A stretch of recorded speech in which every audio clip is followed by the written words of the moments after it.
We marry what we reject. Oh, that's an interesting. We marry what we reject. Okay. And we are free from what we accept. That's exactly what happens. If we start thinking, I don't want to miss, I don't want to miss, I don't want to miss this note, I don't want to miss this note, you are not saying what you want to do. You are saying what you don't want to do. But you are not saying what you want to do. If Linda asks you, where are you going? You should say, I am going to Madrid.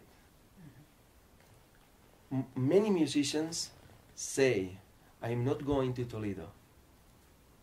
If you keep repeating, I don't want to go to Toledo, you're going to find yourself in Toledo downtown immediately. Because you don't know any other route. You are talking about Toledo. You're not talking about Madrid. Yeah. You know, Yeah. this is exactly what happens. Yeah.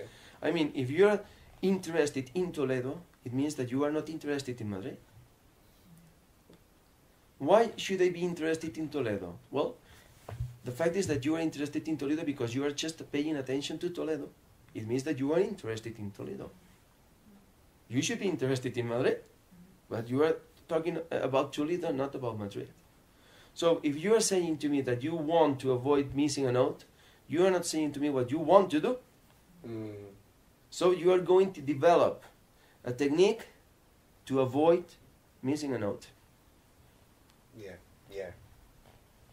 So which is the technique to avoid missing a note? The technique to repress the muscular activity.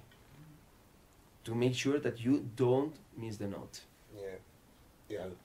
When you ask them to act paradoxically, they don't find the way to miss notes. Some of them, when I ask them to play badly on purpose, and I demand them to miss notes, they cannot. They don't get them. They get them. They get them. You know why? Because obviously they are not thinking of Toledo anymore.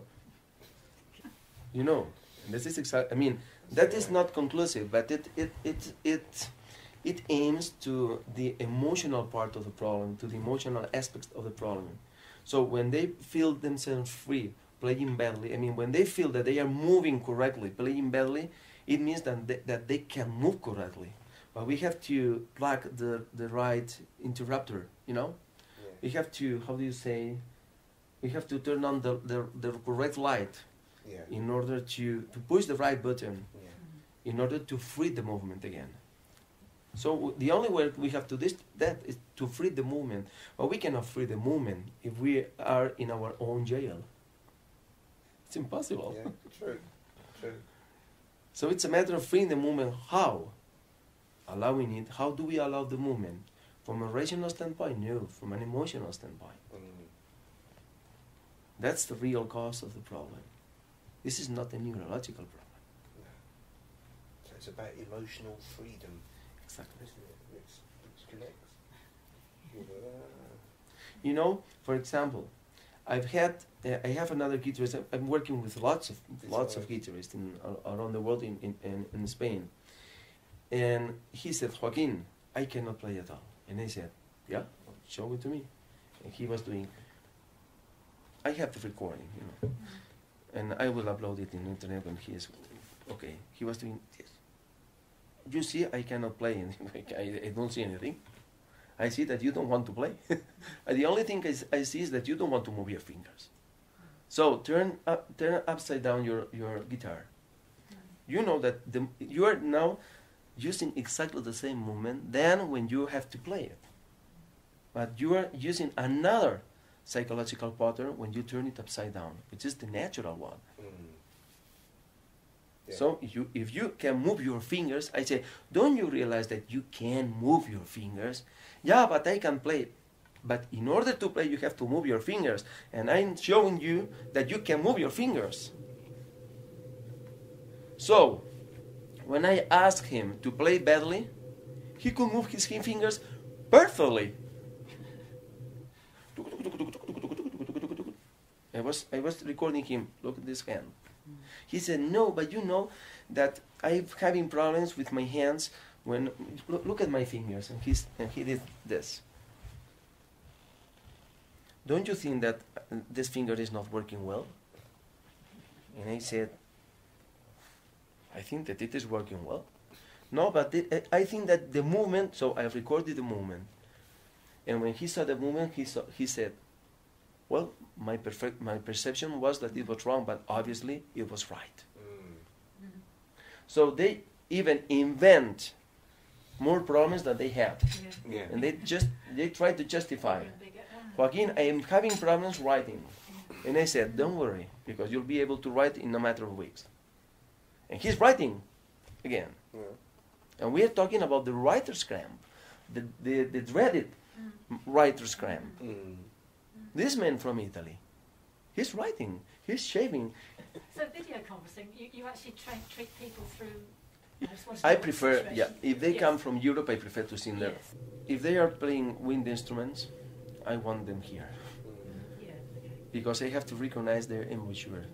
Because I can, when I look at them, I can recognize perfectly what the embouchure is doing and why they are doing that. Some of them think that they are breathing, they are not breathing. Some of them think that they are frowning the lips, they are not frowning the lips. Some of them think that, so if I don't see it, I cannot suggest the right work to do. You know? Some of them cannot loosen the embouchure. I say, no, the problem is not that you cannot loosen. The problem is that you don't want to see what happens if you loosen the embouchure. So you stick to control the embouchure, but I cannot see it through internet. I have to see it right here. Yeah. And it is very easy for me to detect what they are doing now. I've been doing this for 20 years. So when I see a person, I can tell him the complete history. I never make a mistake. I say, you have done this. And they say, have you been looking at me through the door? And I say, no, but as I have had all the problems of everybody, Yeah. you know, Yeah. I think that I had the worst condition in the world, so I think that it's very easy for me to know what you are doing. So when they have a very particular problem, not all of them have exactly the same problem. Not all of them. I mean, it depends on the morphology of the person, very much. So some people have air leaks through this side, other one have this side, other one do this, do this. And I said, what are you doing? No, because a teacher told me that I had to do this, and he said, and they cannot disconnect from that habit. So I have to say to them, okay, wait, blow like this. It's very difficult to disconnect them. Yeah. So I have to use so many strategies to to make them understand that they are doing wrong. Yeah. Everybody has a different problem. I mean, everybody has the same problem, but it is manifested in a different way. Depending on the avoiding contact they resorted to